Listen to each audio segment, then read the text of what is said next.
Hey boss, back with another episode of Sorta Bossy, but this one is slightly different today. And Emily is back with me. Hello, Emily.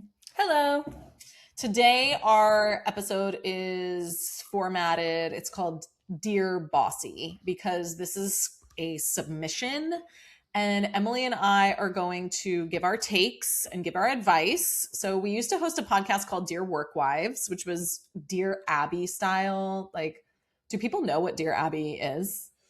They Or must. Yeah. just us old people? Like, No, they know. They're like, yeah. okay. Everybody knows Dear Abby. Yeah. Dear Abby, you write in and it's like an advice Give you column, advice. right? Yeah. And so we used to host a podcast called Dear Work Wives, and it was really the same vibes as this Dear Bossy format, right?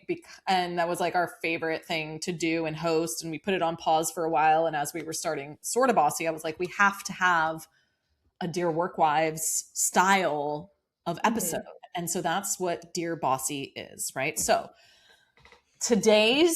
we're going to answer today's question, but if you have questions in the future, we're going to figure out like what's the best way for you to submit those questions. You can always message me on social media, send me your questions. We make them all anonymous. I'm not going to out you if you don't want, your information shared.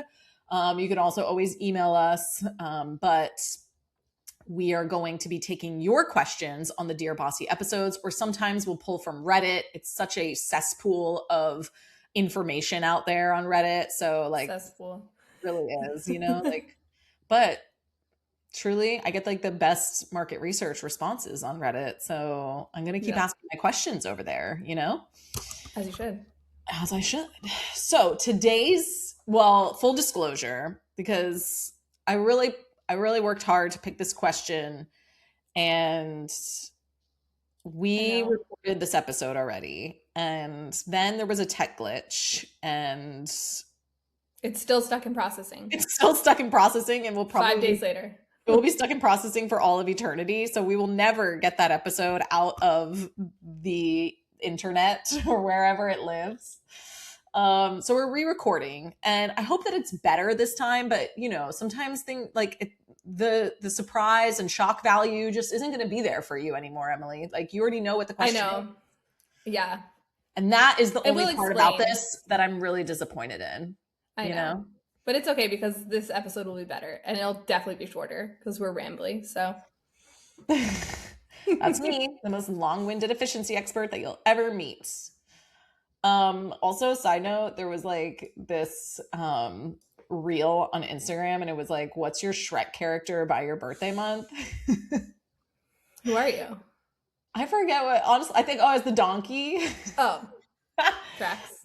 And it was like, I forget the other, it was like 3 characteristics, and I forget the other 2, which tracks. But one of them was like, you talk a lot, like talks a lot. And Michael was like, do you think this is you? And I was like, yeah. I literally have to re-record 2 podcast episodes because I can't shut up. Like, I you just can't. You have so much to share. So much value to give. Oh gosh, so yeah, I'm donkey. And that's why I'm here. Yeah. All right, so this is the question, okay? Mm-hmm. So the whole Dear Bossy episode is like how do we give feedback to someone who cries? All right? Like, someone cries when you're trying to give them feedback. You're the leader in this scenario, okay? And you have a team member. So this is from anonymous person, and they said, I have a team member who cries every time I try to give her feedback. Not harsh feedback, just normal, constructive, here's what could be better type of feedback. And the moment I start, she tears up, and then I feel like a monster. So I end up just not giving her feedback anymore, which means she's not improving, and I'm really frustrated. So what do I do? So I picked this question because I thought it was relatable for other people, and I thought it was relatable for both of us to talk about, because I am not a crier personally. Yeah. Whether that's because of my traumatic childhood, or because when I worked in the corporate world, like, you just don't cry, or if that's just the personality I was born with, we will never know. Maybe we will, but as of today, I don't know. Okay. But I'm not a crier. in most situations. And it's not that I'm like unemotional about it. It just doesn't like lead to waterworks for me. But I have managed people and led people who cry during feedback or during, conversations. Mm-hmm. And you are one of those people. I'm a former crier. Okay. Let's just set the record straight. Yeah, you're right. It's not. I haven't cried in a really long time. I know. I couldn't even think about like when the last time you cried was. I mean, not on camera. Yeah. Like, I mean, maybe we were texting and we were probably both crying, but yeah. about personal stuff, not. Yeah. But also like you have cried in 100%. Yeah. And now as a reformed crier in a work setting. Not that you needed to reform. That's what I was just going to say. I already started this episode off on the wrong foot. You don't need to reform from being a crier. You don't need to stop crying. And I should have just said like a past crier. That's not my go-to anymore, but it used to be my go-to. Yeah. As an emotionally just adjusted person, like I won't even say evolved. It's not like, it's not a good, bad, neutral, whatever. It just is what it is. I probably devolved, to be honest. Devolved, yeah, probably. And then you've also managed people who cry in feedback settings as well. I have, yes. So I thought this was a great question for us because we've both dealt with it on both sides. And I think we can offer some insights that might be helpful for someone who is managing someone who is either difficult in, I won't even say difficult because I feel like maybe that's even a separate podcast episode. Like if it's like pushback or resistance to feedback, like this is different. Like it's crying, and I think the default, I know that my default originally, like when, I was first delivering feedback to criers, is to just stop. Like you just want them to stop crying because like, especially for me, like in a virtual setting, like in a personal setting, like I want to like comfort you, give you a hug or something, be like, oh, it's okay. Like whatever. Mm-hmm. But you do feel like a monster when you're just like sitting across from a computer screen and someone's staring crying. At their face. Yeah. Staring at them. So I relate to this listener. And I've learned for myself that like it's really important to like not just stop giving the feedback. Like there has to still, like we still have to move forward because just like this listener, they're like, I want to help them improve. And so how am I going to do that if I just avoid the feedback altogether because they're crying? So I would say continue to give the feedback. This is like always my approach is like, but you can give them some space, right? Like, hey, like I totally understand this might feel, emotional or like something that you need a little time to process. Do you want to take a couple minutes or would you rather me just continue? But either way, like we're going to continue with the feedback, Yeah. Because it is coming from a important place. It should be, right? If it's not, then that's an entirely different conversation. But typically when we're giving feedback, it's so that this person can improve. But sometimes people feel like a personal attack or like, oh, if I'm getting feedback to improve, it means I'm not good enough or like I failed, right? And so it feels emotional for them to be receiving some critical feedback about their performance or about their, I don't know, how they show up, all of those things. So I can understand like why someone might be sensitive, but it also can't lead to you not giving the feedback because if you don't give the feedback, eventually this person will probably just get fired, right? Because they're not improving the performance, which is the issue for you. Like if there is an actual performance issue, the communication has to be delivered. So you can't shy away just because you feel like a monster, right? How do you approach like? Well, I think as someone who does cry, I think I have a little bit more, I'm not as uncomfortable when other people cry because I understand that it's not a choice. I'm not, oh my cat, here we go. Episode 2, you're going to see me in. This cat's going to always be here.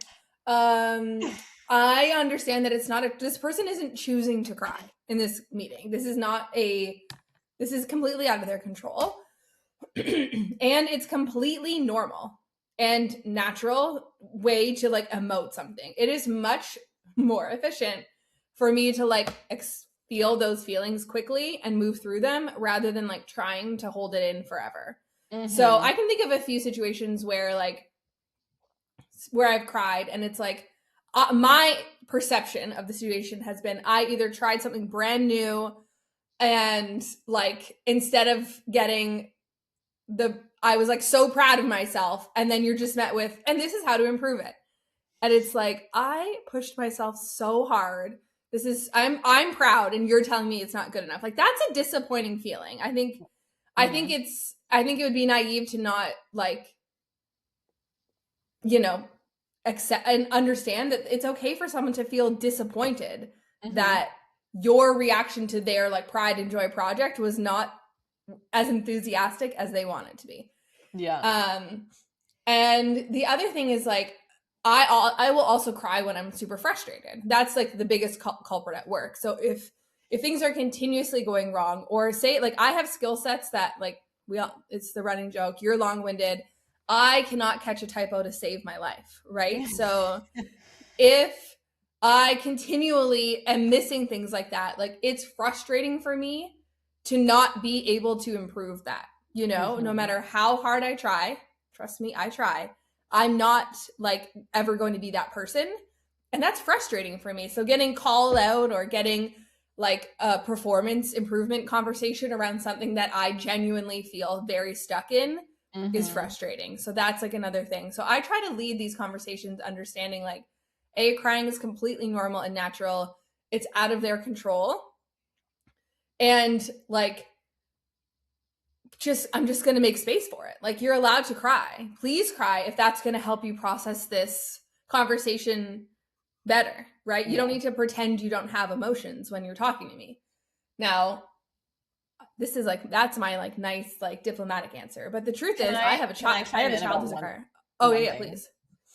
Please. You know what I think is really funny is that when you first reached, like, I forget how, well, I maybe reached out to you to like start working with me. We got like introduced. I caught a typo. You caught a typo. Yeah.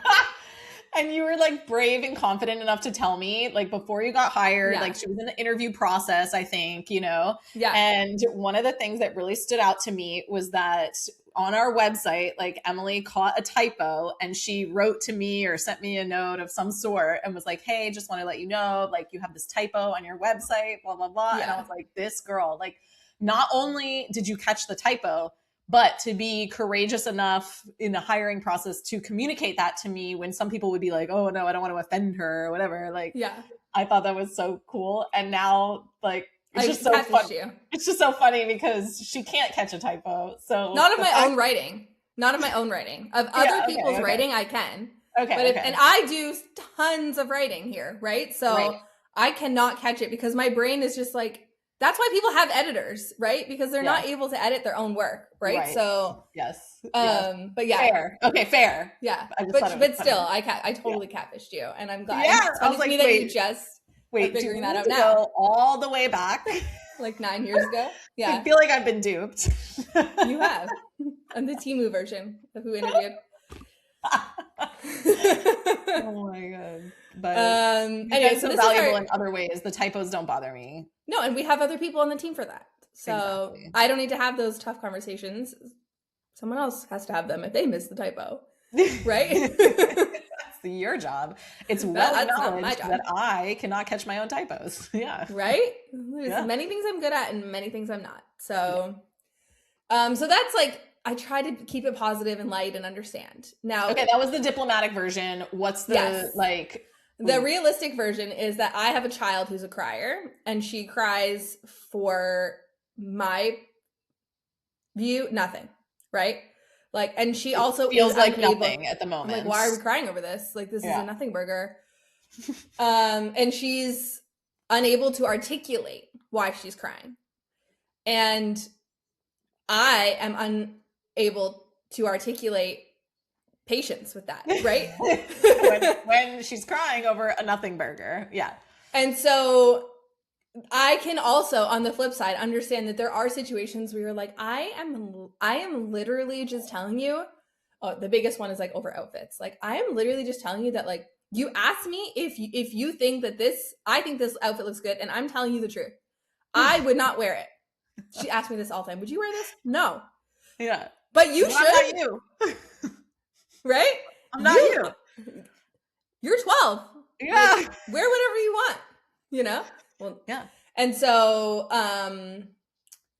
or like, can you edit this? What do you think of this project? Well, I think you could do better. And so maybe I am also like, in certain situations with certain people, I can completely understand where it's like, you asked me. It's my job to guide you through this. I'm responsible for the final outcome. And I know that's a bit of a gray area with parenting. It's not a perfect example, but if as the leader, you're like, I'm responsible for the final outcome and there are flaws in what you think, like, I have to give you feedback. I'm trying to help you improve, right? Like, and then they just cry and it's like, okay, like, so I have empathy for both sides of the coin. Yeah. But ultimately I side with the fact that crying is like involuntary. It's not a choice. So I'm not going to make it a big deal.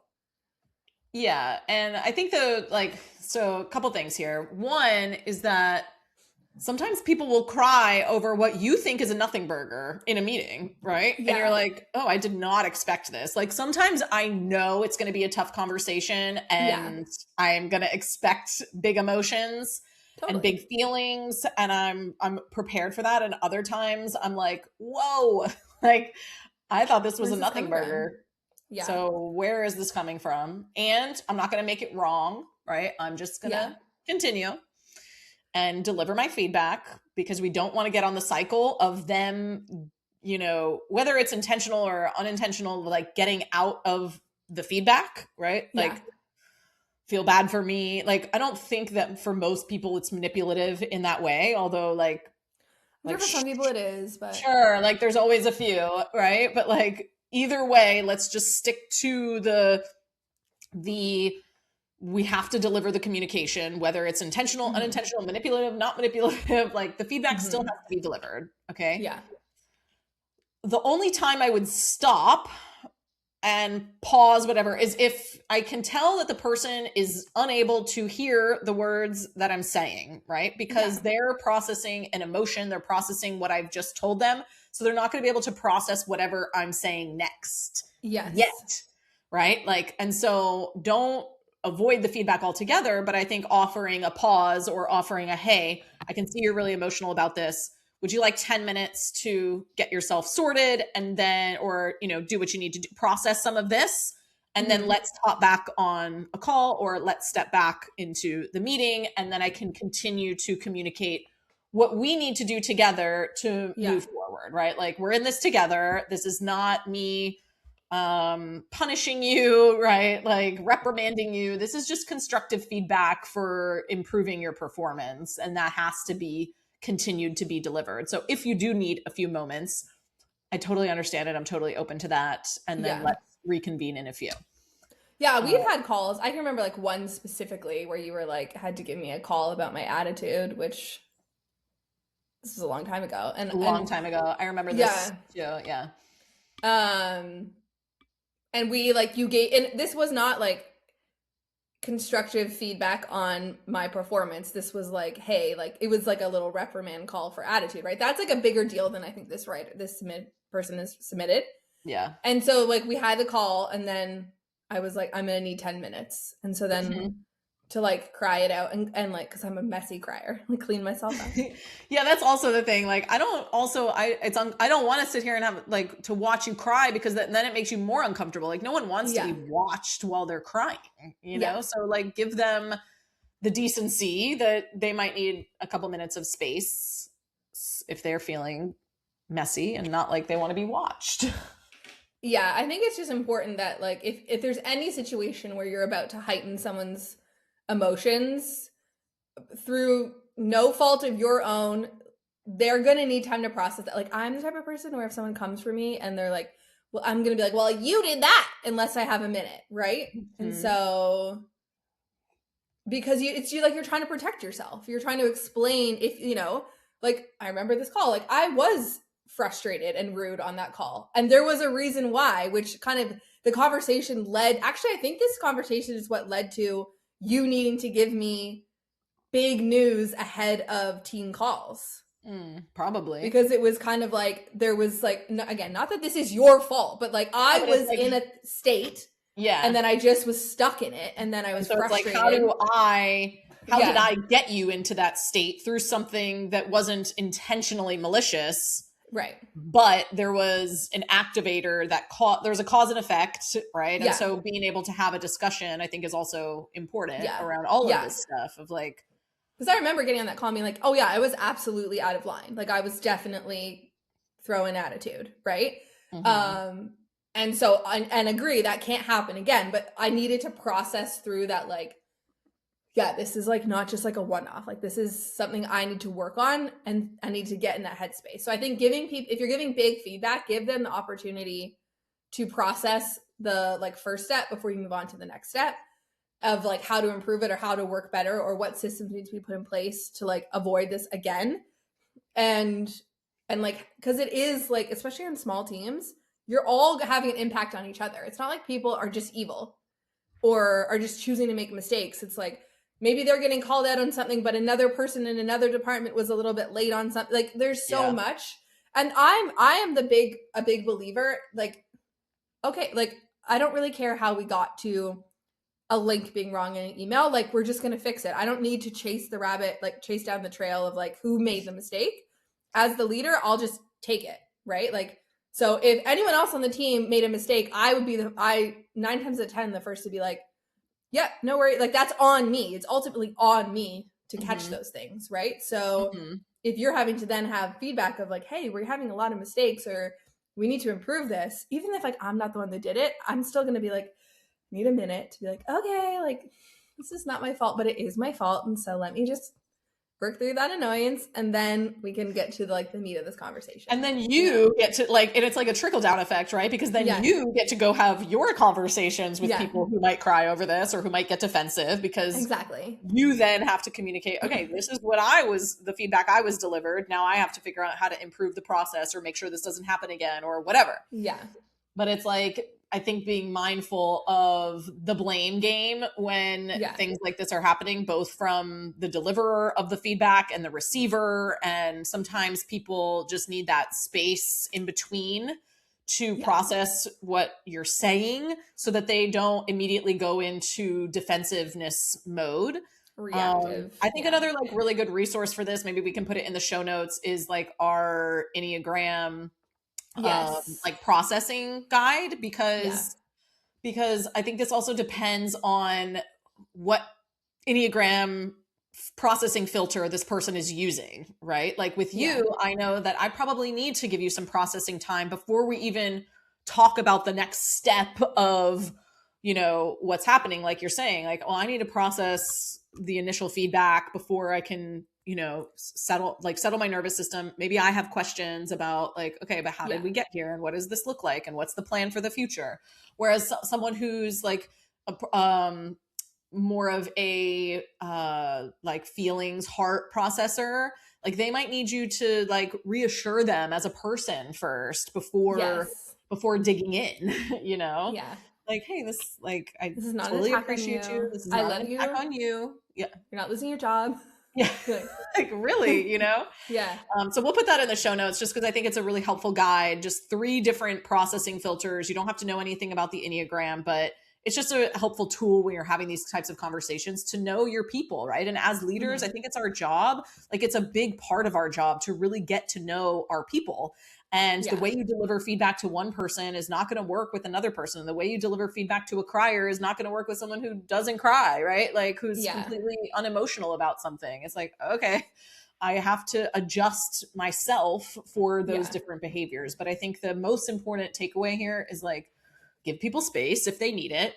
And you have to continue to deliver the feedback with care and kindness, but also with directness because you want the thing to improve. And you want the thing to improve because you care about them enough to actually help them keep their job. I think sometimes people take offense to it, but if you can communicate like, hey, like we're talking about this because I want to help you be able to do better because I know you're capable of more, or I know that like we have to improve the performance if we want this to continue to make sense here, you know? Totally. So like, I'm giving you this feedback because I care, even though I understand that sometimes it's very hard to hear. I'm not oblivious to that part. No one likes to be told they're not doing something well, you know? Yeah. Any final words? Nope. We said it all. We said it all. And if we didn't, we'll probably say it again on the next episode. So 100%. no worries. All right. Thank you, Emily. Thank you, everyone. And stay bossy.